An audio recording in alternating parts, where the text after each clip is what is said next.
अथ मंत्रपाठः।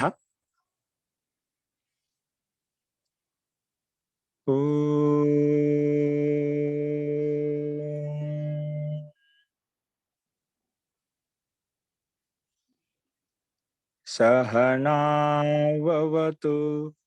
सहनौ भुनक्तु सह वीर्यं करवावहै तेजस्विनावधीतमस्तु मा विद्विषावहै।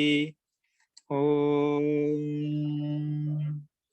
शांति शांति शांति।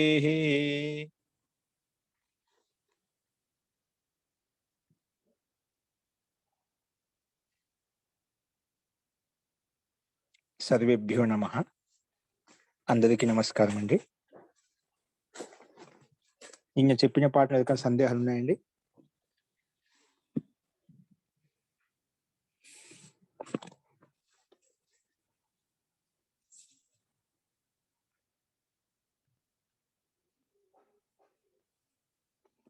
अस्तु प्रकृतवंशरामः।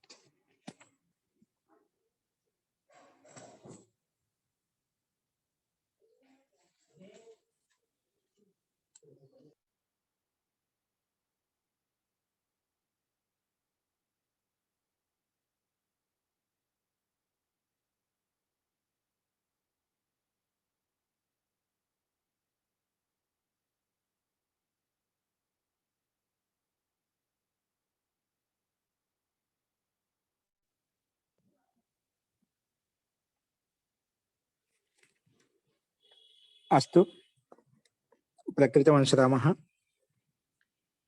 నిన్న మనము కిత్ ప్రకరణంలో స్థాగోదిచ్చ అనే సూత్రం చెప్పుకున్నాము. స్థాగోదిచ్చ ఏం చెప్తుందంటే స్థా ధాతు గు సంజక్ ధాతువుకి పక్కన శిచ్ ప్రత్యయం ఏదైతే ఉందో ఆత్మనేపద విషయంలో కిత్వత అవుతుంది అని చెప్పుకున్నాము. దానికి ఉదాహరణ కూడా ఉపాస్థిత, ఉపాస్థిశాతాం, ఉపాస్థిషత అనే 3 రూపాలు ఉంటాయి ప్రథమ పురుషంలో. అదేవిధంగా అదిత, అదిత ఈ 2 రూపాలు కూడా మనం చూసాము. నెక్స్ట్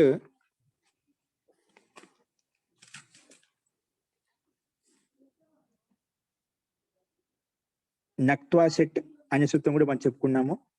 నక్త్వా సెట్ ఏమంటుందంటే ఎక్కడైతే ఇటుతో కూడుకున్నటువంటి త్వా ప్రత్యయం ఏదైతే ఉందో అటువంటి చోట, ఇటుతో కూడినటువంటి త్వా ప్రత్యయం ఏదైతే ఉందో అటువంటి చోట కిత్వత్,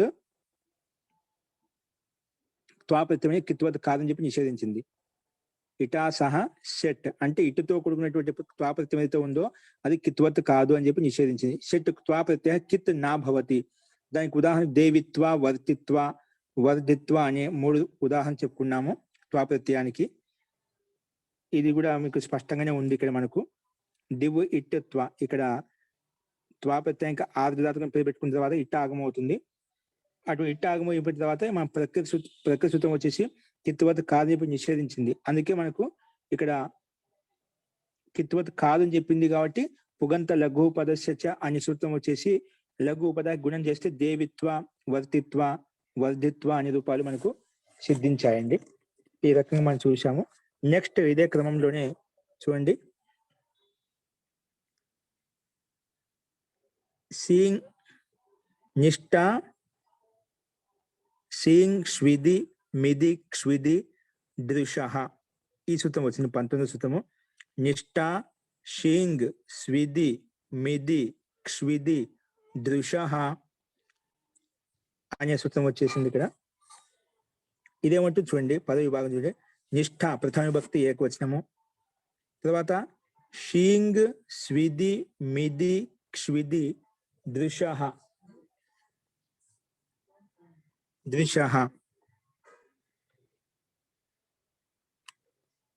ఇదంతా ఒక పదం కింద తీసుకున్నాము. అంటే ఇవన్నీ ధాతు నిష్ఠ అనే ఒక పదము ప్రథమ విభక్తి ఏకవచనంలో ఉంది. స్లైడ్ మీద చూడండి అందరూ కూడా.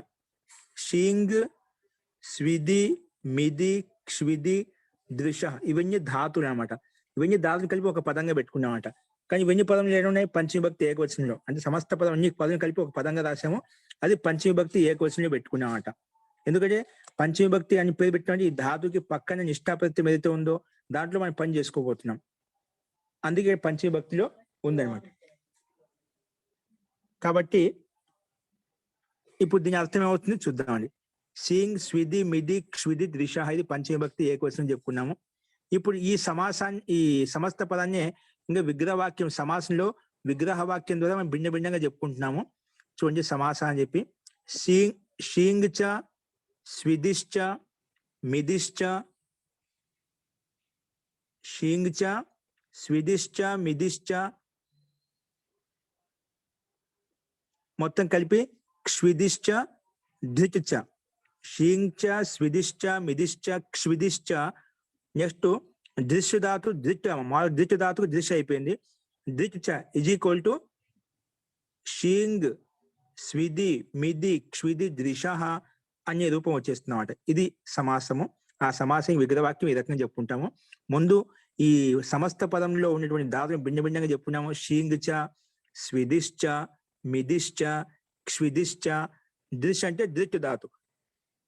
టకారమే షకారంగా మారిపోతుంది. మూర్జన షకారం టకారం మూర్జన షకారం అయిపోతుంది వేరే సూత్రం ప్రకారంగా. తో అందుకే ధృతిచ ఈ మొత్తం కలిపి షీంగ్, స్విది, మిది, క్షిది, ధృత్ అని చెప్పాం. తస్మాత్ అని చెప్పి మళ్ళా షీంగ్, స్విది, మిది, క్షిది, దృశ అంటాం. అది పంచమవిభక్తితో ఇక్కడ పూర్తిగా ఆ సమస్త పదాన్ని యుక్తం చేసి మళ్ళీ చెప్పేశాం అనమాట. కాబట్టి ఇదంతా పంచమవిభక్తిలో ఉంది, మనం చూసాము. ఇప్పుడు ఆ సమాసం చెప్పుకున్న తర్వాత దీని అనువృత్తి ఏమొస్తుందంటే ఇక్కడ ఇది సమాహార ద్వంద్వ సమాసం. ఎందుకంటే భిన్న భిన్న పదాలు కదా, అన్నిటికీ అర్థం ఒకటే అనమాట. ఎందుకు ఇది సమాహార ద్వంద్వ సమాసం చెప్పుకున్నాము. సమాహార ద్వంద్వ సమాసము. ఇప్పుడు దీంట్లో అనువృత్తి ఏమొస్తుందంటే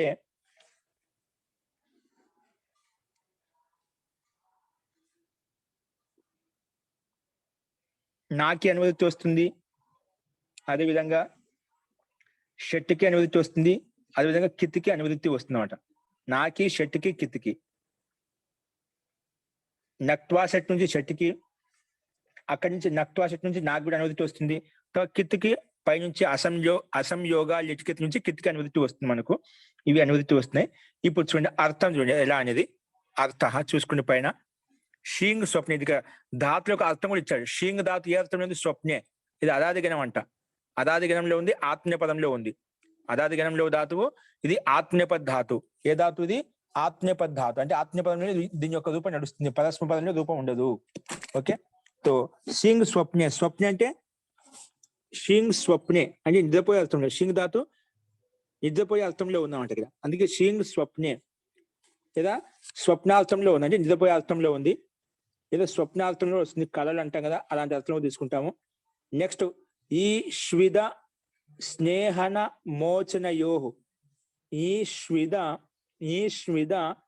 స్నేహన మోచనయోహు. ఈ స్మిద స్నేహన మోచనయోహు. ఈ స్మిద స్నేహన మోచనయోహు.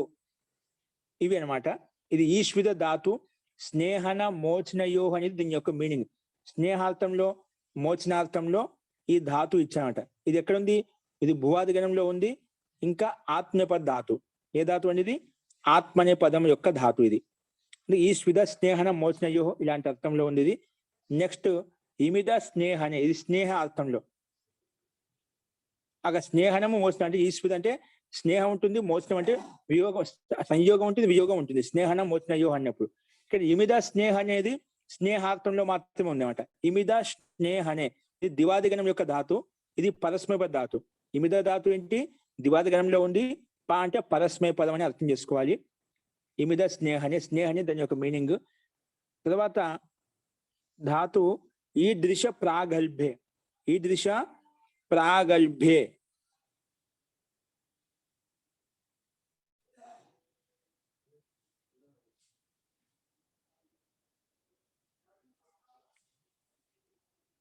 ఇది ప్రాగల్భ్య అంటే ఇక్కడ ప్రాగల్భం అంటే కొంతమందికి హట్ ఎక్కువ దురాగ్రహం హఠాగ్రహం ఉంటుందండి. అంటే ధీటిగా ఉంటుంది. కొందరి యొక్క స్వభావం చాలా కఠోరంగా ఉంటుంది, ధీటిగా ఉంటుంది. ఏది పడితే మొండిపట్టు అంటుంటాం మనం, అలాంటి అర్థం ఉన్నాడు. ప్రాగల్భం అంటే మొండితనంగా ఉంటామంట, అలాంటి అర్థంలో. ఈ దృశ్య ప్రాగల్భే, ప్రాగల్భ్య అర్థంలో మొండితనం అనే అర్థంలో ఈ ధాతు ఇచ్చాక ఈ దృశ్య ప్రాగల్భే. ఇది ఏతేభ్యో ధాతు, ఈ ధాతు పక్కన ఇది ఏతేభ్యో ధాతుభ్య పంచమీ ఉంది కదా, అందుకే చాలా ఉన్నాయి కాబట్టి ఏతాభ్యాం ఏతస్మాత్ ఏతాభ్యాం ఏతేభ్య బహుశంలో ఏతేభ్య ధాతుభ్య, ఈ ధాతులకు పక్కన ఏతేభ్య ధాతుభ్య పరహ షట్, షట్ నిష్ఠా ప్రత్యయ కిత్వత్ నాభవతి. ఇంకా ఇక్కడ కూడా నిష్ఠా ప్రత్యయం కూడా, అంటే నిష్ఠా ప్రత్యయాలకి నిష్ఠ అని చెప్పుకున్న ఉదాహరణలో నిష్ఠా ప్రత్యయాలు ఏవైతే ఉన్నాయో, అంటే నిష్ఠ అని పేరు పెట్టినటువంటి ప్రత్యయాలు ఏవైతే ఉన్నాయో అటువంటి ప్రత్యయాలు కూడా కిత్వత్ కావు. అంటే ఇటుతో కూడుకున్నటువంటి సెట్ నిష్ఠా ప్రత్యయ. సెట్ అంటే ఏంటి? ఇటుతో కూడుకున్న దాన్ని సెట్ అంటాం.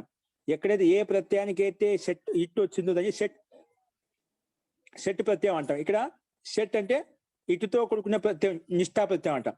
సెట్ నిష్ఠా ప్రత్యయ కిత్వత్ నాభవతి. అంతకుముందుకు చెప్పినాం సెట్ త్వా ప్రత్యయ ఇటు కిత్వత్ నాభవతి అని చెప్పాను. అంటే అటువంటి త్వా ప్రత్యయానికి ఇటు వచ్చినా కొన్ని ఇటుతో కూడుకున్నటువంటి సెట్ ప్రత్యయం, ఇటుతో కూడుకున్నటువంటి ప్రత్యయం ఏదైతే ఉందో అది కిత్వత్ కాదు అని చెప్పుకున్నాం. ఇక్కడ ఈ సూత్రం ఏం చెప్పింది? ఇక్కడ ఇచ్చిన ధాతులు ఏవైతే ఉన్నాయో ఆ ధాతువులకి ప్రక్కన ఇటుతో కూడుకున్నటువంటి నిష్ఠా ప్రత్యయం వచ్చిందనుకోండి, ఇటుతో కూడుకున్న నిష్ఠా ప్రత్యయం వచ్చిందో అది కూడా ఆ నిష్ఠా ప్రత్యయం కూడా కిత్వత్ కాదు అని చెప్పి నిషేధించింది. ఇటుతో కూడిన ప్రత్యయం కిత్వత్ కాదు అని చెప్పి నిషేధించింది. ఇటుతో కూడుకునే కిత్ ప్రత్యయం కూడా కిత్వత్ కాదు అని చెప్పి నిషేధించింది అన్నమాట.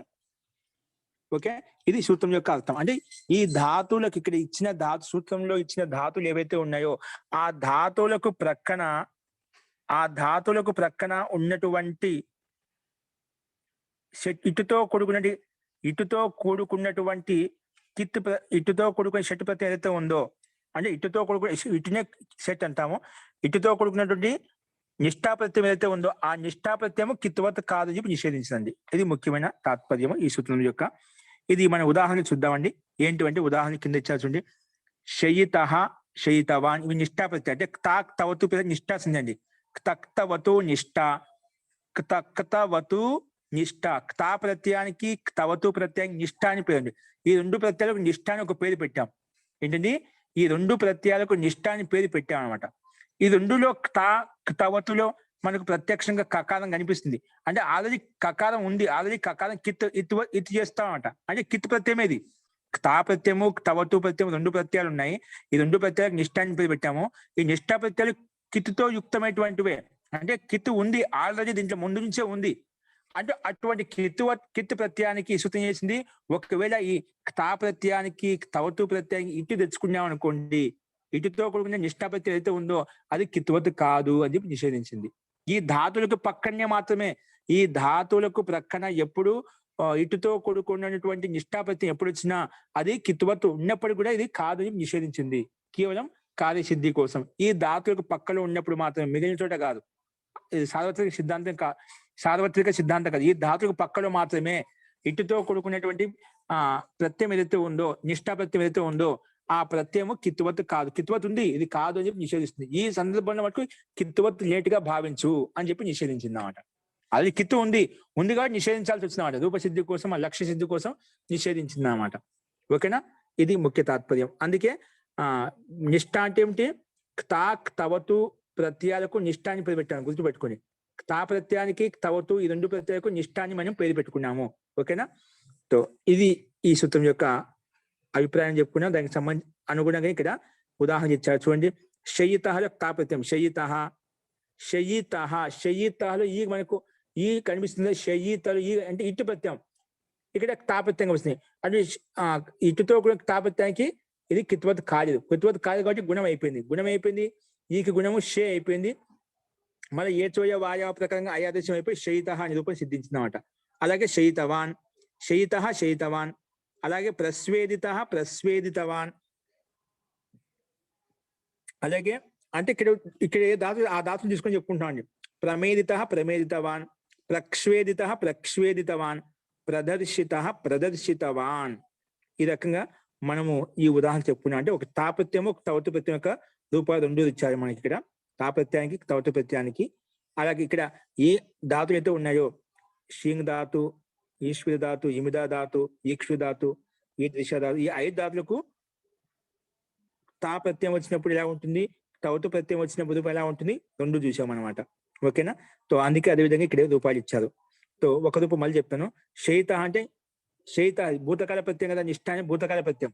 భూతకాల ప్రత్యయం కాబట్టి ఇక్కడ భూతకాలంలో అర్థం తీసుకోవాలి. శయిత నిద్రపోయాడు, శయితవాన్ అనేవాడు నిద్రపోయాడు. ప్రస్వేదిత, ప్రస్వేదిత అంటే అంటే చెమటలతో బాగా తడిచిపోయాడు. ఇప్పుడు ఏదైనా కష్టపడినప్పుడు, ఏదైనా పరిగెత్తినప్పుడు, ఏదైనా ఎక్కువ పురుషార్థం చేసినప్పుడు మాకు బాగా చెమటలు పట్టేస్తారా. చెమటలు పట్టినప్పుడు బాగా మనం నిండుగా స్నానం చేసినట్టుగా బట్టలు అన్ని మన వస్త్రాలు మొత్తం కూడా తడిగా అయిపోతాయండి. అట్లా ఇది ప్రస్వేదిత అంటే బాగా చెమటలతో తడిసిపోయాడు, బాగా చెమటలతో మునిగిపోయాడు అంటే తడిసిపోయాడని అర్థం. నెక్స్ట్ ప్రక్ష్వేదితవాన్ అని కూడా సేమ్ అదే విధంగా అర్థం వస్తుంది. కేవలం ప్రత్యయ భేదంలో రూపభేదం వస్తుంది, అంతేగాని అర్థం ఒకే విధంగా ఉంటుంది. అర్థము ఒకే విధంగా ఉంటుంది. ప్రమేదిత అంటే స్నేహం చేశాడు. ప్రమేదిత స్నేహం చేశాడు. ఇమిద స్నేహనే కదా, అంటే స్నేహం చేశాడు, స్నేహము చేశాడు. ప్రమేదితవాన్ అన్ని కూడా స్నేహం చేశాడు. నెక్స్ట్ ప్రక్ష్వేదిత, ప్రక్ష్వేదిత అంటే ఇక్కడ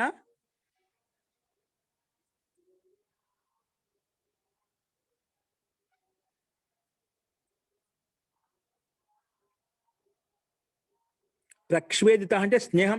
ఇక్కడ స్నేహార్థం, స్నేహం వియోగం అని చెప్పాను, విమోచనం అని చెప్పి. ఇక్కడ స్నేహం చేసిన అర్థం, స్నేహం చేసినటువంటి. ప్రక్ష్వేదిత అంటే స్నేహం చేశాడు. ఇక్కడ ప్రక్ష్వేదితవా అని కూడా అదే అర్థం వస్తుంది. నెక్స్ట్ ప్రదర్శిత, ప్రదర్శిత అంటే బాగా మొండిగా ఉన్నాడు. ప్రదర్శిత మొండిగా ఉన్నాడు లేదా మొండితనం చేశాడు. ప్రదర్శితవా లేదా మొండితనం చేశాడు, మొండితనం చేశాడు అంటే హార్ట్ దురాగ్రహం చేశాడు అని ఈ శబ్దాల యొక్క అర్థాలు. సో వీటి యొక్క రూపం ఎలా వచ్చిందంటే చూడండి, శయిత ముందు చూద్దాం. శయితలు ఏ ధాతు, మొట్టమొదటి ధాతు షింగ్ ధాతు. షింగ్ ధాతు రాగానే భూవాదయో ధాతవ అనే సూత్రం ప్రకారం ధాతు సంధ్యని పేరు పెట్టాము.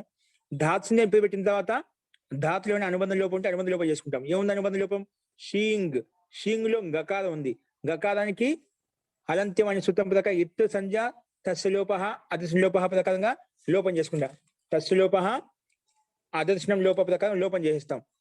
ఓకేనా. సో అప్పుడు ఏం మిగులుతుంది? ఓన్లీ షీ మిగులుతుందండి. ఏం మిగులుతుంది? షీ మిగులుతుంది. షీ మిగులుతుంది అనమాట. ఇప్పుడు షీ మిగిలిన తర్వాత మళ్ళీ ధాతో హితం అధికార సూత్రం. అధికార సూత్రంలోకి వెళ్ళిన తర్వాత అస్మిన్ అధికారే, ఈ ధాతు యొక్క అధికారం ఏమవుతుంది? మళ్ళీ ఇక్కడ తక్తవతు నిష్ఠ అనే సూత్రం ప్రకారంగా తాక్ తవతు ప్రత్యయాలు వస్తాయండి. అంటే ఒకసారి తా ప్రత్యయం వస్తుంది, ఒకసారి తవతు ప్రత్యయం తెచ్చుకుంటాం అన్నమాట. అంటే ముందు తా ప్రత్యయం ఉదాహరణలో తక్తవతు నిష్ఠ ప్రకారంగా తా ప్రత్యయం వచ్చింది. ఎక్కడ వచ్చింది? ధాతుకి పక్కనే వచ్చింది. అంటే షీ ధాతుకి పక్కన తా ప్రత్యయం వచ్చింది. అందుకే షీ క్త. ఏంటంటే షీ క్త. ఇక్కడ మనం అనుబంధ లోపం చేస్తాం. అనుబంధ లోపం చేస్తే కకారానికి లషక్వ తదితే ప్రకారం ఇత్సం చేసాం. ఇత్సం చేసి దానికి లోపం చేస్తాం. అప్పుడు ఏమవుతుంది? ఓన్లీ తా మిగులుతుందండి. ఏమిగులుతుంది? ఓన్లీ తా మిగులుతుంది. కానీ ఈ సందర్భంలో మన ప్రకృతి సూత్రం వస్తుంది, తా ప్రత్యయం వస్తుంది. ముందు దీనికి తా ప్రత్యయానికి ఆర్ధధాతుకం శేష అనే సూత్రం ప్రకారంగా తా ప్రత్యయానికి ఆర్ధ సంధ్య కూడా వచ్చేస్తుంది ముందు. ఎందుకంటే తింగు కాదు, షిత్తు కాదు.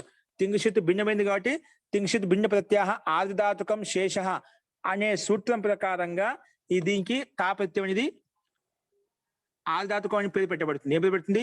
ఆర్ధధాతుకం అని పేరు పెట్టబడుతుంది. ఆర్ధధాతుకం పేరు పెట్టిన తర్వాత ఆర్ధధాతు కస్యేడు వలాదేహి. ఆర్ధధాతుకు పేరు పెట్టగానే ఆర్ధధాతు కస్యేడు వలాదేహి. వలాదే ఆర్ధధాతు ప్రత్యయం ఇట్ ఆగమం చేస్తాను అని చెప్పి ఆ తా ప్రత్యయం ఇట్ ఆగమంగా వచ్చింది. ఏమొచ్చింది? ఇట్ ఆగమంగా వచ్చింది. అప్పుడు షీ ఇట్ తా, షీ ఇట్ తా. ఆ ఇట్కి అనుమతి లోపం చేస్తే కేవలం ఈ మిగులుతుంది. షీ ఈ తా. షీ దీర్ఘము, ఈ ఇటుక ఈ పక్కన తా ప్రత్యయం యొక్క తా, షీ ఈ తా. ఇప్పుడు ఈ సందర్భంలో మన ప్రకృతం వస్తుంది. నిష్ఠ షీంగ్ స్విది మిది క్షిది దృశ అని చెప్పి షీంగ్ ధాతుకి పక్కలో నిష్ఠా ప్రత్యయం ఏదైతే ఉందో నిష్ఠా ప్రత్యయం అది కిత్వత్ నా భవతి కిత్వత్ కాదు అని చెప్పి నిషేధించింది. ఏం చేసింది?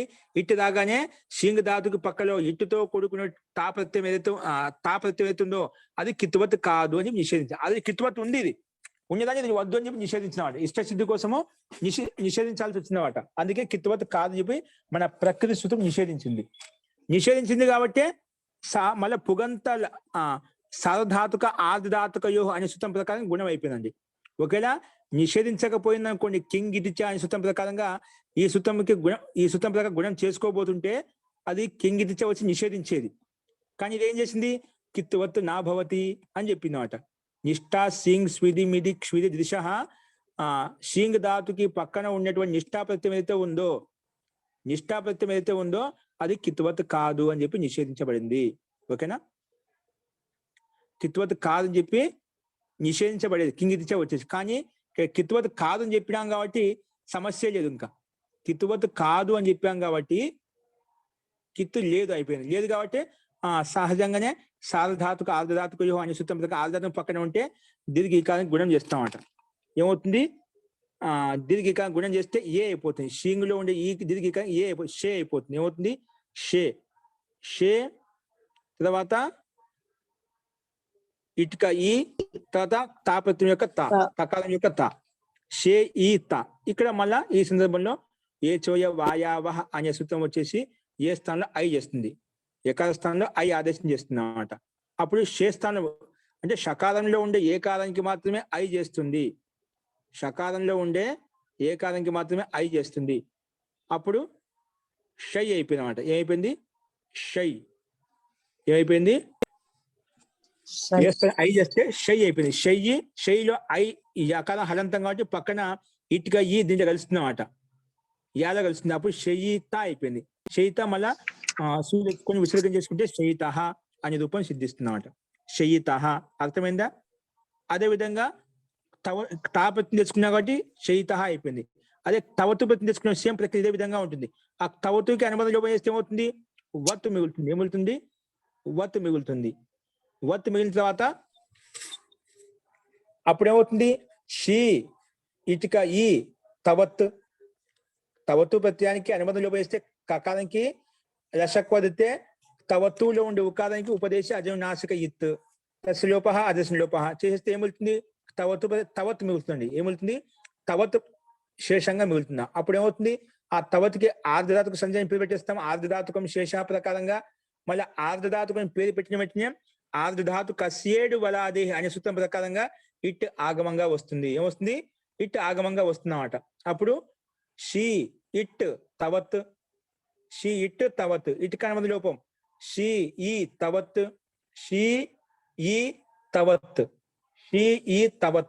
ఓకేనా? షీ ఈ తవత్. తర్వాత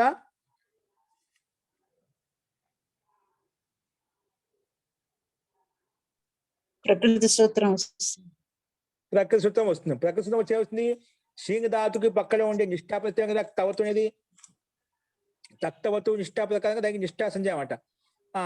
నిష్ఠా ప్రత్యయం ఉంది కాబట్టి మన ప్రకృతి కిత్వత్ కాదు చెప్పి షీంగ్ ధాతుకి పక్కలో ఉండే నిష్ఠా ప్రత్యయం అయితే ఉండదు కిత్వత్ కాదు అని చెప్పి నిషేధించింది. ఏం చేసింది? నిషేధించింది అన్నమాట. కాబట్టి కిత్వత్ కాదు కాబట్టి మళ్ళీ ఇక్కడ కూడా సార్వధాతుక ఆ సూత్రం ప్రకారం గుణం అయిపోయింది. అప్పుడు షే అయిపోతుంది. షే ఈ తవత్ ఇక్కడ మళ్ళీ ఏ చోయ వాయవహ ఐ అవుతుంది. షయితవత్ అయిపోయిందండి. ఏమైపోయింది? షయితవత్. షయి అయిపోయింది, తవత్ కలిపితే షయితవత్ అయిపోయింది. ఇప్పుడు ఈ సందర్భంలో కృత్ ప్రత్యయం కాబట్టి తవత్ కృత్ ప్రత్యయం కాబట్టి మళ్ళీ కృత్ సంజయం పేరు పెట్టుకుని కృత్ అధికారానికి వెళ్ళి కృత్ ప్రకారంగా అది తవతు ప్రత్యయం కిత్వత్ అవుతుంది. ఏమవుతుందండి? కృత్వత్ అవుతుంది. కృత్వత్ కావాలంటే కృత్ సమాసాశ్చ ప్రకారంగా ఈ మొత్తానికి ప్రాతిపదిక సంజయం పేరు పెట్టుకుంటాము. ప్రాతిపదిక సంజయం పేరు పెట్టుకున్నా ప్రాతిపదిక అధికారంలోకి వెళ్ళి సు ఔ జస్ అమ్ అవుట్ చేస్ ప్రకారంగా సు విభక్తి తెచ్చుకుంటాం. ప్రథమ విభక్తి ఏకవచనంలో సు తెచ్చుకుంటామట. అప్పుడు శైతవత్ సు మనం ఇంతకుముందు చెప్పుకున్నాడు. చేత నేతాలు చెప్పుకున్నాం కదా, అలాగే ఇక్కడ కూడా సేమ్ అదే విధంగా వస్తుంది. సో పడితవత్ అయిపోయింది. పడితవత్ వచ్చిన తర్వాత సో అదేంటి శైతవత్ వచ్చింది, పక్కన సు తెచ్చుకున్నాం. శైతవత్ సు రాగానే ఏమవుతుంది దానికి?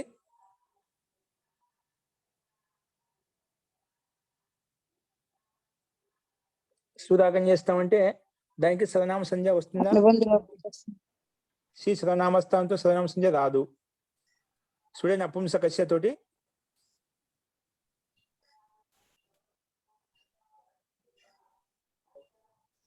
సుడే నపుంసకస్య తోటి సర్వనామ సంధ్య వస్తుందండి. ఏంటంటే సుడే నపుంసకస్య. సుడే నపుంసక ఏం చేస్తుందండి? సుట్ అనపుంసకస్య ఏం చేస్తుంది? అమ్మౌట్కి అది సర్వనామ సంఖ్య అనేది సు ఉంది కదా, సుకి సర్వనామ సంధ్య చేస్తాం. చూడండి నపుంసకస్య వచ్చేసి ఓకేనా. సరే సర్వనామ సంధ్య చేయడం ఎలా వచ్చింది? సర్వనామ సంధ్య చేయడం ఉగిదచాం సర్వనామస్థానే చ ధాతు. ఉగిదచాం సర్వనామస్థానే చ ధాతు అనే సూత్రం వచ్చేసి ఉగిదచాం ధాతు అనే సూత్రం వచ్చేసి ఉగిత్ అనే పక్కన ఉంటే, అంటే సర్వనామస్థానం పక్కన ఉంటే ఉగితంగానికి నేను నుమ్ ఆగమం చేస్తాను అంటుంది. ఏం చేస్తా అండి? నుమ్ ఆగమం చేస్తా అంటుంది. ఇక్కడ మనకి శయితవత్ వచ్చింది. ఇంతవరకు ఓకేనా? శయితవత్ గుణం చేసుకుని ఏచవాయ ప్రకారంగా కలిపితే శయితవత్ అయిపోయింది అన్నమాట.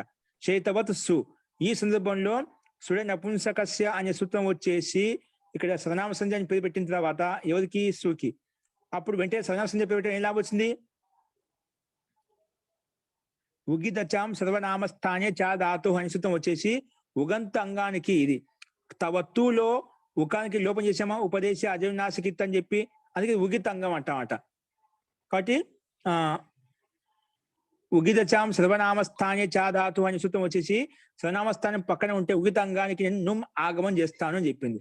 అంగానికి అంటే శైతవత్ అనే అంగానికి. ఎందుకంటే సు అనే ప్రత్యయం పక్కన ఉంటే ముందు అంగం అయిపోతుంది కదా. యస్మాత్ ప్రత్యయ విధి స్థిరాది ప్రత్యయంగం ప్రకారంగా ఏమవుతుంది? అంగం అయిపోతుంది అన్నమాట. అంగం అయిపోయింది కాబట్టి ఆ అంగంలో ఉండే ఉగంతస్య ఉగిదచం సర్వనామస్థానం చ ధాతు ఉగంతస్య అంగస్య నుమ్ ఆగమ భవతి అంటుంది. నుమ్ ఆగమ వస్తుంది. కానీ ఈ అంగంలో నుమ్ ఆగం ఎక్కడ వస్తుంది? దానికి నిర్ణయం కోసము మిదచోంత్యాత్ పరహ, మిదచోంత్యాత్ పరహ, అచ్చుల్లో అంతిమ చరిత్ర ఉందో దానికి పక్కనే ఈ మకారం తీసుకొచ్చి పెట్టు. మిదచోంత్యాత్ పరహ అచామధ్యయో అంతిమత్ తస్మాత్ పదో మిత్ భవతి, తస్మాత్ పదో నుమ్ భవతి అంటుంది. అచ్చులకు మధ్యలో ఏదైతే అంతిమచ్చు ఉందో, అచ్చులకు మధ్యలో ఏదైతే అంతిమచ్చు ఉందో దాన్ని పక్కనే నుమ్ తీసుకొచ్చి పెట్టు అని చెప్పినమాట. ఇక శైతవత్తులో మనకి సూత్రం వచ్చినమాట.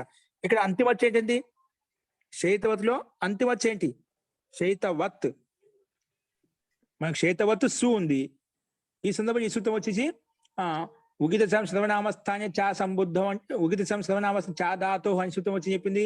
ఉగిత అంగానికి నేను నుమ్ ఆగమం చేస్తాను అని చెప్పింది. నుమ్ ఆగమం ఎక్కడ వస్తుంది? అంగంలో.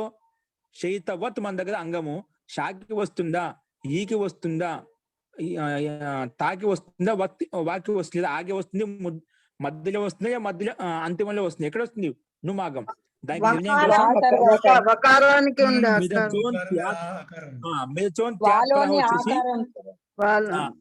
ఉండే అంతిమచ్చుకి పక్కన పెట్టుకొని చెప్పింది. శైతవత్తులో అంతిమచ్చు, వాలో ఉండే ఆ అంతిమచ్చు దాని పక్కనే అంతిమ చేతులు దాని పక్కనే వెంటనే వస్తుందన్నమాట నుమ్ అనేది. అందుకే శైతవత్కి అందులో తక్కాలం కొంచెం పక్కన తిప్పేసి దానికి మధ్యలో శైతవత్తులో వాకి వాళ్ళ ఉండే అకాలానికి తక్కాలానికి మధ్యలో నుమ్ వచ్చి కూర్చుంటుంది అన్నమాట. అప్పుడు ఏమవుతుంది? శైతవా నుమ్ త్, శైతవా నుమ్ త్. ఓకేనా? శైతవా నుమ్ త్. ఈ సందర్భంలో నుమ్కి అనుబంధ లోపం చేయండి. అనుబంధ లోపం చేస్తే నకాలం పొల్లు మాత్రం వెళ్తున్నాం అన్నమాట. నకాలం పొల్లు మాత్రం వెళ్తున్నాం. అప్పుడు శైతవా న్ త్, శైతవా న్ త. ఇక్కడ ఈ సందర్భంలో అత్వసంతస్య చ ధాతో ఏంటండి? అత్వసంతస్య చ ధాతో అత్వంతస్య అసంతస్య ధాతో ఉపదాయ దీర్ఘో భవతి అంటుంది. ఇక్కడ అత్వంతం అసంతమా? శైతవత్ వత్లో అత్వం ఉంది కదా, అత్వంతం. కాబట్టి అత్వంతస్య అంగస్య ఉపదాయ దీర్ఘో భవతి అంటుంది. కాబట్టి ఇక్కడ మనకు శైతవ నుమ్ నుమ్ కన్నా శైతవ న్ త. ఈ సందర్భంలో న్ త సు కూడా ఉంది అక్కడ. శైతవ అంటే శైతవ న్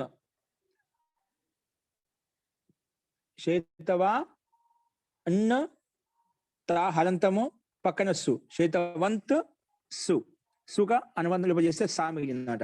శైతవంత్ స్. ఇప్పుడు ఈ సందర్భంలో శైతవంత్ సు అత్వసంతస్య చా ధాతు అని సూత్రం వచ్చి చేస్తుంది అంగస్య ఉపదాయాః దీర్ఘో భవతి అంటుంది. అంగస్య ఉపదాయాః దీర్ఘో భవతి అంటుంది. ఇక్కడ అంగం ఏంటి? శైతవంత్. శైతవంత్ అంగం. ఈ అంగానికి ఉపదాకు దీర్ఘం చేస్తా అంట. శైతవంత్ లో అంతిమ అక్షరం ఏంటి? శైతవంత్. వంత్ లో తకారం అనేది అంతిమ అక్షరం. అంటే ఉపదా అంటే అంతిమ అక్షరానికి ముందు అక్షరం ఉపదా అంటాం కదా. కాబట్టి అంతిమ అక్షరంలో ఉండే తకారానికి ముందు వకారం.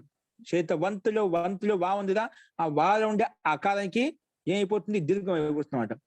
అత్వసంతస్య చా ధాతు అని సూత్రం వచ్చేసి వకారంలో ఉండే అకారానికి దీర్ఘం చేస్తుంది. అప్పుడు శైతవాంత్ అయిపోతుంది. వంత్ అనేది వాంత్ అయిపోతుంది. శైతవాంత్ పక్కన స్. శైతవాంత్ పక్కన సు. సు ప్రత్యయం యొక్క సకారం శైతవాంత్ స్. ఇప్పుడు ఈ సందర్భంలో ఏమొస్తుందంటే శైతవాంత్ స్. హల్యాభ్యో దీర్ఘా శృతి హలంతం కదా శైతవాంత్. హల్యాభ్యో దీర్ఘా శృతి ప్రిక్తం హల్ ప్రకారంగా సుకి లోపం అయిపోతుంది. అప్పుడు శైతవాంత్ వస్తుంది. లోపం అయిపోయిన తర్వాత నలోప ప్రాతిపదికాంతస్య అనే సూత్రం వచ్చేసి శైతవాంతులో ఉండే తక్కాలని అంతిమ తక్కాలను కూడా లోపం చేసేస్తున్నాం అంట. అంటే చితవాన్ జితవాన్ ముందు చెప్పుకున్నామండి మనం. చితవాన్ అని చెప్పి సుప్తవాన్ అవన్నీ ఉదాహరణలు ముందు కింగిటిచ సూత్రంలో మనం చెప్పుకున్నామట. అక్కడ వచ్చాయి కాబట్టి ఒకసారి అక్కడ గమనించండి. రూపసిద్ధి మొత్తం వచ్చినామట. ఈ రకంగా మనకు ఇక్కడ ఏమొస్తుందంటే శైతవాన్ అని వస్తుంది. శైతవాంత్ వాంతులో ఉండే అంతిమ తకారానికి సంయోగాంతస్య లోప ప్రకారంగా లోపం చేస్తే శైతవాన్ అనే రూపం మనకు సిద్ధిస్తుందంట. ఆ విధంగా శైతవాన్, శైతవాన్, అలాగే ప్రస్వేదితవాన్ అనేది మొత్తం రూపాలు ఇదే విధంగా సిద్ధిస్తాయి. ఓకే, ఇప్పుడు శైతవాన్ స్పష్టమైందండి అందరికీ? ఇందులో సందేహం ఉందా? అలాగే ప్రక్ష్వేదిత, ఒకసారి తాపత్యం వచ్చిన ప్రక్ష్వేదిత అవుతుంది, రాకుంటే ప్రక్ష్వేదితవాన్. ఇక్కడేమో ప్రక్ష్వేదితలో కిత్వత్ కాదు నిషేధించడం వల్ల అన్ని చోట్ల మనకు గుణము కాలేదండి. కిత్వత్ గుణం అయింది అన్ని చోట్ల. కిత్వత్ కాదు చెప్పి నిషేధించాం కాబట్టి అన్ని చోట్ల గుణం అయిపోయింది. అదే మనకు విశేషత. ఓకేనా? కిత్వత్ నిషేధించుకోవడం వల్ల మనకు గుణము ప్రాప్తి కలిగింది. గుణ ప్రాప్తి వల్ల మన ఇష్టసిద్ధి కలిగింది అనమాట. ఇది ముఖ్య ప్రయోజనం. కాబట్టి ఈ రకంగా అలాగే ప్రస్వేదితవాన్, మెదిధాతుకి ప్రమేదితవాన్, ప్రక్షేదితవాన్, ప్రదర్శితవాన్ అన్నిట్లో కూడా గుణం చేసిన దాని ప్రకారంగా మనకి ఈ రూపాలు ఈ రకంగా సిద్ధిస్తాయి. ఓకే, సో ఇప్పుడు ఎవరికైనా సందేహం ఉందండి? ఆచార్యజీ, ఇది గాంగుటభ్యో అనే నిత్తులో ఆ సూత్రం ఏమో అంటే అంటే కనుక నిత్ చేస్తున్నట్టు ఇక్కడ కిత్ కాని దాన్ని కిత్ కాకుండా చేస్తున్నాం కదా, అతిదేశం అనుకోవచ్చు. అతిదేశం అంట. దాన్ని ఉంది సత్తా ఉంది, సత్తను అది నిలబెట్టేస్తున్నాం అంట. కిత్వత్ కాదు ఈ సందర్భంలో కిత్వత్ చేసుకోవద్దు అంటే కిత్తు ఉన్నప్పుడు ఏవైతే పనులు చేస్తే ఆ పనులు చేసుకోవద్దు నిలబెట్టేసింది అంతే. సామర్థ్యాన్ని నిలబెట్టేసింది, కిత్తు యొక్క సామర్థ్యాన్ని. ఆ కిత్తు ఉండటం వల్ల కింగిచ్చే వచ్చి అన్ని చోట్ల గుణాన్ని నిషేధిస్తున్నాం అంట. ఆ గుణ నిషేధం కాకూడదని చెప్పే ఇక్కడ ఆ కిత్తు నా భవతి నిషేధించాల్సి వస్తున్నాం అంట. తెలుసు ఇక్కడ కిత్వత్ ఉంది ఆల్రెడీ, కిత్వత్ కింగిచ్చే వచ్చి నిషేధిస్తుంది, గుణం ప్రాప్తం కాదు. కానీ ఇక్కడ గుణం ప్రాప్తం గుణం కావాలి. మనకు గుణం కావాలంటే కిత్ను అకిత్ చేయాలి. కిత్వత్ కాదని చెప్పి నిషేధించాలి. అది అప్పుడు మాత్రం సిద్ధిస్తుంది అది. కాబట్టి అందుకే ఇక్కడ నిషేధించబడింది అన్నమాట. ఇక్కడ సేట్ వచ్చిన ధాతువులకి ఇట్ వచ్చిన వాటన్నిటికీను దాని పక్కన గనక నిష్ఠ వస్తే దాన్ని మనం కిత్వత్ చేస్తాము. జీ అదే అండి. షెట్ అన్నా ఇట్ అన్న రెండు ఒకటి. షెట్నే ఇటా సహా షెట్, ఇటుతో కూడుకుందని షెట్ అంటాం. అందుకే ధాతుపై షెట్ అంటే ఇటు వచ్చిన ఇటుతో యుక్తమైన ధాతు అని చెప్పి. అనిట్ ధాతు అన్నా అనుకోండి, ఏ ధాతుకు ఇటు రాదని అనిట్ ధాతు అంటాం. సెట్ అనిట్. ఇటు ఉంటే సెట్ అంటాం, ఇటు లేకుంటే అనిట్ అంటాం. నా సెట్ నా సెట్ ఆ సెట్ అనిట్ ఆచార్య సకారం పోవడానికి సూత్రం ఏంటంటే చెప్పారు. శైతవాంత్ స అని వచ్చింది కదండి, ఆ సకారం పోవడానికి సూత్రం ఏంటండి? హల్నాభ్యో దీర్ఘాత్ సూతీసి అప్రూక్తం హల్. నంబర్ గుర్తు రావట్లేదు. నంబరు చెప్పు. 6166 అండి. 6166. ఏది సకారం పోవడం. అంటే శైతవాంత్ హల్ వెళ్ళిపోతుంది. సూతీసి అప్రూక్తం హల్ వెళ్ళిపోతుంది కదా, దాని లోపం హల్యాభ్యో దీర్ఘ అని కార్యాల దగ్గర వస్తుంది అది. ఇక్కడ హలంతం కదా, శైత వత్తులో తకార హలంతం, అందుకే హలంతాస్య అప్రిక్తస్య సకారస్య లోపో భవతి. దీనికి సకారానికి అనుమతి లోపల సూకి అనుమతి సకారం పొల్లి మూలుతున్నమాట. దానికి అప్రిక్త ఏకాలు ప్రత్యేక ప్రకారంగా అసహాయంగా ఒంటరిగా ఉన్నటువంటి వక్ర వర్ణానికి మనం అప్రిక్త సంజయ్ పేరు పెట్టుకుంటాం. అప్రిక్త సంజయ్ పేరు పెట్టుకోవడం వల్ల మనకు హల్ంగ్యాభ్యో దీర్ఘ సుతిస్య ప్రిక్తం వల్ల వచ్చి అప్రిక్త సంజకస్య సకాలస్య లోపో భవతి అని చెప్పి లోపం చేసేస్తుంది. అప్పుడు వాంత్ ఉంటుంది. ఆ వాంతులు కూడా అంతిమ తకాలని కూడా సంయోగాంతస్య లోప ప్రకారం సంయోగానికి అంతిమ తకాలానికి లోపం చేస్తే మనకు సైత వాన్ అనేది ఉపం సిద్ధిస్తున్నమాట. ఈ సూత్రం 6వ అధ్యాయం అండి. 6166 3వ పుస్తకంలో 28వ పేజీలో ఉంది. లోప ఎక్కడి నుంచి వస్తుందండి? దాని పైన సూత్రం చూడండి, 2-3 పేజీలు. అప్రయుక్త ఏకాల ప్రత్యయం 1-2-41. దాని పైన 2 సూత్రాలు చెప్పండి. అక్కడ లోపానికి అనేది పైనుంచి వస్తుంది. లోపం నుంచి రావాలి కదా. దాని పైన చూడండి, 2 సూత్రాలు చెప్పండి. అష్టాధ్యాయం ఉంది మీ దగ్గర, అష్టాధ్యాయం చూడండి. అష్టాధ్యాయం తీసుకుని ఎక్కడుంది? అష్టాధ్యాయ 6:1 వెళ్తున్నానండి. ఒక్క మూలపాఠం తీసుకోండి. అష్టాధ్యాయం లేకుండా సూత్రపాఠం ఉంది కదా, అటువంటి సందర్భం సూత్రం చూడాలనుకుంటే సూత్రపాఠంలో మనకు త్వరగా అయిపోతుంది. పేజీ ఎక్కువ తిప్పాల్సిన అవసరం అక్కడే ఉంటాయన్నమాట. అందుకే మీకు అందరికీ అష్టాధ్యాయ కళ రూపంలో అష్టాధ్యాయ రూపం మీకు ఇచ్చామండి. అది బుక్స్ తో పాటు వచ్చిందన్నమాట. అది ఒకసారి దగ్గర పెట్టుకోండి. అది కూడా లోపో వ్యోర్ బలి దగ్గర వస్తుంది కదండి, అక్కడి నుంచి లోపో బలి దగ్గర నుంచి లోప ప్రకరణం స్టార్ట్ అవుతుంది. అది అక్కడి నుంచి లోపుకి వచ్చింది. జీ స్పష్టమైందండి.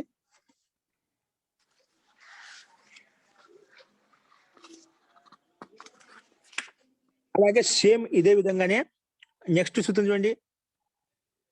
నెక్స్ట్ మృషస్థితిక్షాయాం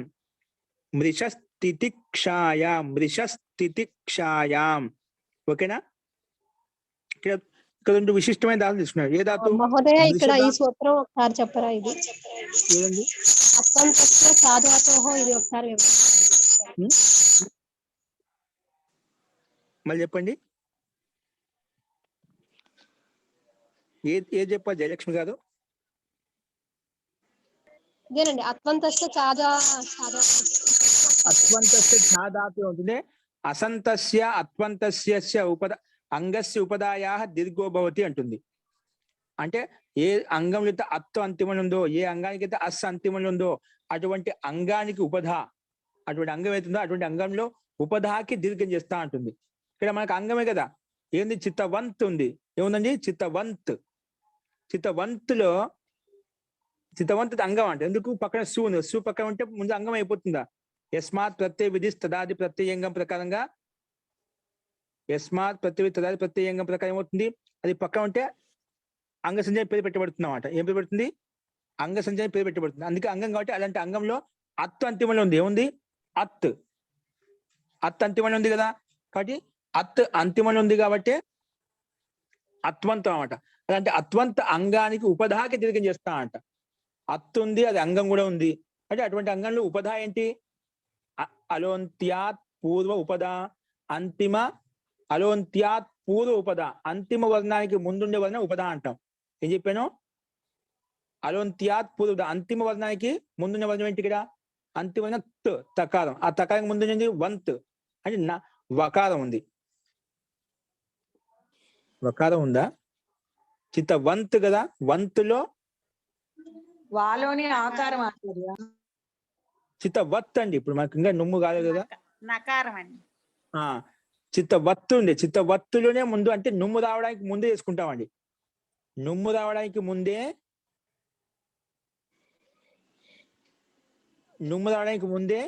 మనం ఏం చేస్తాము, దీర్ఘం ఉపదాకి దీర్ఘం చేసేసుకుంటాం. ఆ దీర్ఘం చేసుకున్న తర్వాత నుమ్ము వస్తుందండి. ఒకవేళ మనం ముందు తెచ్చుకున్నాం నుమ్ము, అప్పుడు ఏమవుతుంది, మనకు నుమ్ము ఉపదా అయిపోతుందండి. ఏమవుతుంది, నుమ్ము అనేది ఉపదా అయిపోతుంది. అంతేనా? చిత్తవత్తు సు. ఈ సందర్భంలో ముందు అత్వసంతస్య చాదాతో ప్రకారంగా అత్వంతో ఉన్నప్పుడే మనం నుమ్ము రాదు, అత్తు అంతిమంలో ఉన్నప్పుడే వచ్చి ముందే చేసేస్తున్నాడు. నుమ్ము రావడానికి ముందే ఆ ఉపదాకి ఏమవుతుంది, తకారం అంతిమంలో ఉంది, దానికి ముందు వాళ్ళు ఆ ఉపదా అయిపోతుంది. ఆ వాకి ఉపదాకి దీర్ఘం చేస్తే వాత్ అయిపోయింది, చిత్త వాత్ అయిపోయింది. చిత్త వాత్. ఈ సందర్భంలో ఉగితచాం సర్వనామస్థానే చా ధాతో ప్రకారంగా నుమాగం చేస్తాం. వాత్కి వాకి పక్కన తాకి మధ్యలో నుమాగం వస్తున్నమాట. మిదచోం త్యాత్ పరహ ప్రకారంగా. కాబట్టి ముందు మనం దీర్ఘం చేసుకున్న తర్వాత నుమాగం చేసుకుంటామండి. అర్థమైందా? ఇక్కడ చాంగోపదాయ సావ సముద్రం అన్నారు కదా, అది ఏంటండి? చెంగుపద ఎక్కడ వచ్చిందండి? నౌ చెంగుపద రస్పన. చెప్పండి, ఎక్కడ చెప్తున్నారు మీరు? ఎక్కడ చెప్తున్నారు? చాంగోపదాయ సావ సముద్రం అన్నారు కదా, పాపంకి దీర్ఘం ఇది కూడా ఏంటి? అసంబుద్ధౌ. సంబుద్ధి పిల్లవండి కదా, సంబుద్ధి కాదు, సర్వనామం పక్కన ఉంది మనకి. సంబుద్ధి కూడా కాదు, సర్వనామం ఉంది పక్కన. అన్ని కండిషన్స్ ఉన్నాయన్నమాట. మీరు ఏ సూత్రం ఇలా ఇవ్వబడింది, ఏ సూత్రం యొక్క అర్థం చెప్తున్నారు? అదే అత్వసంతస్య చాదాతో దీర్ఘం.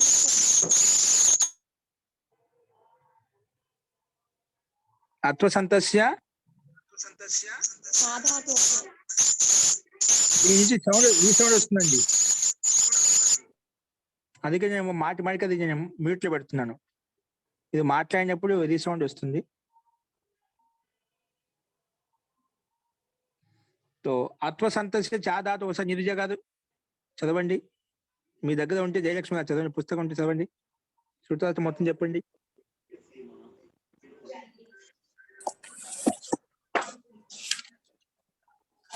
అత్వసంతస్య చ ధాతోః ఆచార్య అనేన సూత్రేణ ధాతు భిన్నస్య అత్వంతస్య అసంతస్య చ అంగస్య ఉపధాతాః సావసంబుద్ధౌ పరతః దీర్ఘో భవతి.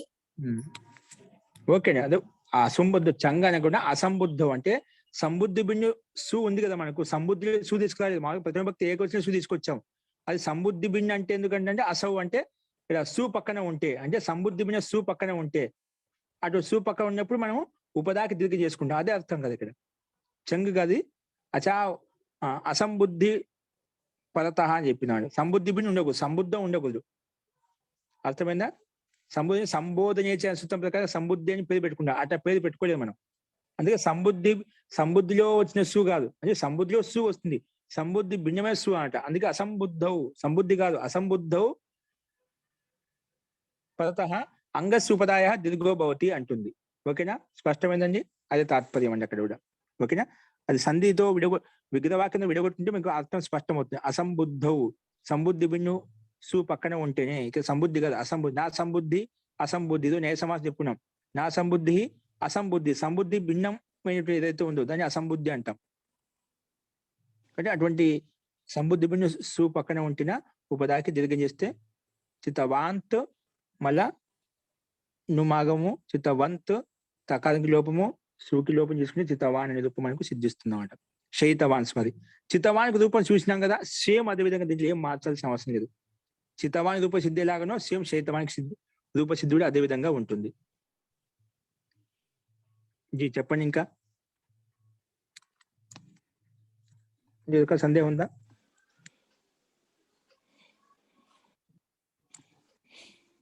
స్పష్టమైందని అత్వంతస్య సూత్రం నెంబర్ ఎంత అండి? నెంబర్ చెప్పండి. జీ చెప్తున్నా అండి. 6, 4, 14 అండి. 6వ అధ్యాయం 4వ పాదం 14 సూత్రం అండి. ఇప్పుడు మనకి వాంతులో తకారం ఏ సూత్రం ప్రకారం పోతుందండి? సంయోగాంతస్య లోపః. నేను నలోప ప్రాతిపదికాంత చెప్పానా? సంయోగాంతస్య లోపః చెప్పారు ఆచార్య మీరు. ఈ పొరపాటు నలోపహు చెప్పినట్టున్న పొరపాటు ఒకసారి అట్లా అనిపిస్తుంది నాకు. నలోప చెప్పారు ఇంతకుముందు, నలోప చెప్పారు. పొరపాటు చెప్పాను సంయోగాంతస్య లోపం తర్వాత సంయోగాంత చెప్పింటాడు, మళ్ళీ పొరపాటు చెప్పండి నలోప కరెక్ట్ గానే చెప్పారు. ఓకే అండి. సంయోగాంతస్య లోప ప్రకారంగా మనకు అది లోపం అయిపోతుందండి. ఓకేనా? అది 8వ అధ్యాయము 2వ పాదము 23వ సూత్రం అండి. అందుకే సంయోగానికి అంతిమంలో ఉంది కాబట్టి ఆ తకారానికి లోపం అయిపోతుంది. నలోప ప్రాతిపదిక నకారానికి మాత్రమే చేస్తున్నామట. నలోప ఇప్పుడు శైత అనే దాంట్లో విసర్గకి ఇంత ముందు సూత్రాలు అవి వాడాలండి, మళ్ళీ ప్రత్యయం తెచ్చుకుని సూచి ప్రక్రియ మొత్తం అదే అది రావడానికి ప్రక్రియ అయితే ఉంది, అదే విసర్గ రావడానికి ప్రక్రియ మొత్తం ముందు చెప్పిన అదే వస్తుంది మొత్తం A to Z. సరే అండి, అలాగే ధన్యవాదాలు. అంటే నిష్ఠా ప్రత్యయం అవటం వల్ల తక్తవతు నిష్ఠ కృదంతం అయిపోతుంది కదా, కృతద్ధిత సమాసశ్చ అది ప్రాతిపదికం అయిపోతుంది. ప్రాతిపదికం అయిపోయిన తర్వాత మళ్ళీ మొదలైపోతుంది. అవును. దాంతో మనం మొత్తం 21 ప్రత్యయాలు వస్తాయి, దాంట్లో విభాగం చేసుకుంటూ మనం ప్రథమ విభక్తి ఏకవచనంలో సూ తెచ్చుకుంటాం. జీ ఓకే అండి, సంతోషం. చాలా యాక్టివ్గా ఉండదు, సక్రమంగా మీరు అన్ని అర్థం చేసుకుని చెప్తున్నారు. ఈ రకంగా మనకు ఈ రూపాలు సిద్ధిస్తాయి. కొంచెం మనం ప్రాక్టీస్ చేసుకోండి. నెక్స్ట్ సూత్రం అది రేపు మొదలు పెట్టుకున్నానండి. మృషి స్థితి క్షాంశం ఇదే విధంగా ఉంటుంది కాబట్టి ఇది రేపు చెప్పుకుని ఒకసారి ప్రాక్టీస్ చేయండి. అది ఒకసారి చూడండి. ఈ చితవానికి రూపసిద్ధి ఎప్పుడు మాటికి వస్తుంది. చేత నేత చితవాన్ ఇవి ఎక్కువ వచ్చేటువంటి రూపాలండి, నేత చేత. ఒకసారి కాబట్టి మళ్ళీ ఒకసారి గమనించండి, ఏ సూత్రం ఎలా వచ్చింది ఒకసారి గమనించండి. ఓకేనా? సో మిగిలినట్టు రేపు చూద్దామండి. జయలక్ష్మి గారు మీకు స్పష్టమైందండి? మహోదయ ఇంకా కింద ఇక్కడ పొగంత లఘు ప్రాప్త ఇవి కూడా పెడతాను చూడండి. పొగంత లఘు పదస్య ప్రాప్తమైందండి అంటే జిమిదా తీసుకొని పెడతారా మీరు? అది స్నేహనే, జిమిదా స్నేహనే అక్కడ అప్పుడు పుగంత వస్తుంది కదా. అప్పుడు శ్విది తీసుకుంటే సరిపోతుందండి. శ్విదిలో మనకు పుగంత లఘు పదస్య వస్తుందండి. ఇది మిద్దు ధాతులో కూడా పుగంత లఘు పదస్య వస్తుంది. షీంగ ధాతులో మాత్రం చెప్పాను. షీంగ ధాతులో సాధాతుకు ఆధాతుకు వస్తుంది. శ్విది ధాతులో కూడా ఇది కూడా పుగంత లఘు పదస్య వస్తుంది. ఇమిదా స్నేహంలో కూడా మిద్ధాతు కాబట్టి ఇక్కడ పుగంత లఘు పదస్య వస్తుంది. క్షుద్ ధాతులో పుగంత లఘు పదస్య పుగంత లఘు పదస్యనండి వస్తుందండి. ఓన్లీ షీంగ ధాతులో మాత్రమే సాధాతుక ఆధాతుక వస్తుంది. ఓకే అండి, ఉత్తమం. సో ఇక్కడ మిగిలిన చోట్ల పుగంత లఘు పదస్య వస్తుంది. ఎందుకంటే ఉపదా లఘు పద ఉన్నాయన్నమాట. అక్కడ ఓన్లీ ఇగంతమే ఉంది కాబట్టి దాంతో సాధాతుక ఆధాతుక వచ్చిందన్నమాట. అంగకార్యం నిషిద్ధం జరగాల్సిన చోట మళ్ళీ మామూలు అదే ఆ ఇష్ట సిద్ధి కోసం అంగకార్యంలో కోసం దాన్ని కిత్తి చేసి దానికోసం మళ్ళీ కార్యక్రమం అంతా వెనక్కి వచ్చింది. అంటే ఆచార్య పఠిత లాగానే కదా ఆచార్య? పఠిత కొంచెం తేడాగా ఉంటుంది. అంటే పుగంత లఘు పదస్య అనేది పఠితలో ఉంది కదా ఆచార్య? పట్టిధాతులు లేదండి. పట్టిధాతులు పుగంత లఘు పఠిత మనం సూత్రంలో అది చేసిన తర్వాతే దీర్ఘ వేవీటం అని వచ్చింది. దీర్ఘి వేవీటం ప్రకృత సూత్రం పఠిత. ఇటు వచ్చినప్పుడు వచ్చిందన్నమాట. అది ఎందుకంటే ఉత్తమ శ్రేయకోసం ఇటు తీసుకొచ్చామట. ఇటు వచ్చింది. అంటే ఇప్పుడు మీరు పుగంత లఘు పదస్య అనేది అంటే పఠిత లాగా కాదా ఆచార్య? ఇక్కడ మిద్దు అంటే పట్టిదారు తీసుకున్నాం కదా. కాదు, అక్కడ పట్టులో లేదు, ఉపదా లేదు, లఘు పద లేదు.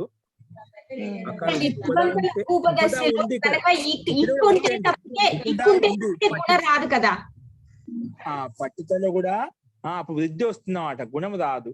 ఉపదాత ఉంది ఉంది కానీ అత ఉపధాయాహ అమ్మ అత ఉపధాయాహ వృద్ధి వస్తుంది అన్నమాట. దాంతో వృద్ధి వస్తుంది.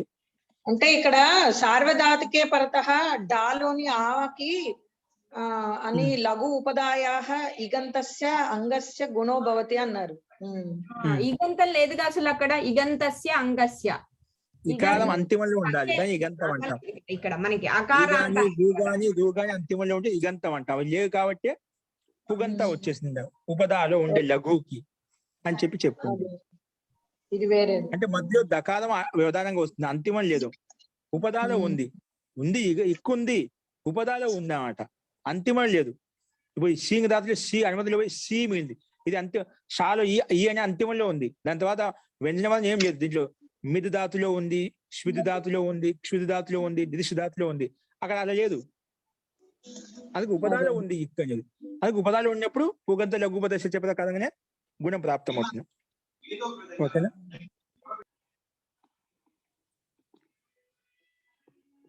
ఓకే అండి, ఈ రకంగా మనం అర్థం చేసుకోవాలి. సో నెక్స్ట్ సూత్రం రేపు చెప్పుకుందామండి. అస్తు, ఇంకేమైనా సందేహాలను కూడా మనం తర్వాత చూద్దామండి. అస్తు, మంత్ర పాఠ. మహోదయ ఇక్కడ చాంగోస్యోపదాయ అంటే సకారం అంగంలో ఉన్నది అర్థం ఏంటి? చాంగస్య అని చెప్పండి, చాంగు అని చెప్పద్దు, చా ప్లస్ అంగస్య, చాంగస్య అయిపోయింది. చాంగస్యోపదాయ. చాంటి ఇక్కడ ఇంకా అంగస్య, అంగస్య ఉపదాయ, అంగంలో ఉండే ఉపదాకి దీర్ఘం అవుతుంది. చాంగను కలిపోయదు, సంగతి దాని అర్థం చా అంటే అర్థం అని అర్థం కాకుండా చా అంటే ఇంకా అంగస్య ఉపదాయ దీర్ఘోభవతి. అస్వంతస్య అసంతస్య చ, అస్వంతము ఇంకా అస్వంతం ఏదైతే ఉందో అటువంటి అంగానికి అస్వంతస్య అస్వంతస్య చ అంగస్య చాంగస్య అంటున్నారు, దాన్ని అనమాట. ఇంకా అంగానికి ఉపదాకి దీర్ఘం అవుతుంది అని చెప్పి సూచన చెప్తున్నాం.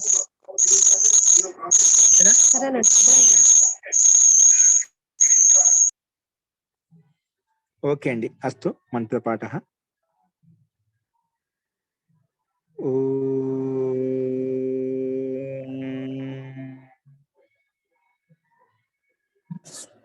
సర్వే భవంతు సుఖినః, సర్వే సంతు నిరామయాః, సర్వే భద్రాణి పశ్యంతు, మా కశ్చిద్ దుఃఖభాగ్ భవేత్. ఓం శాంతి శాంతి శాంతి. సర్వేభ్యో నమః. అందరికీ నమస్కారం అండి. నమస్తే మహోదయ. నమస్తే అండి. ధన్యవాదాలు మహోదయ.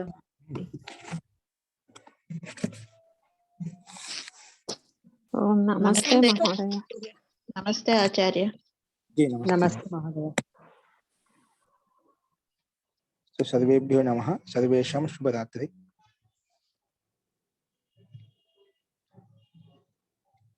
నమస్కారం.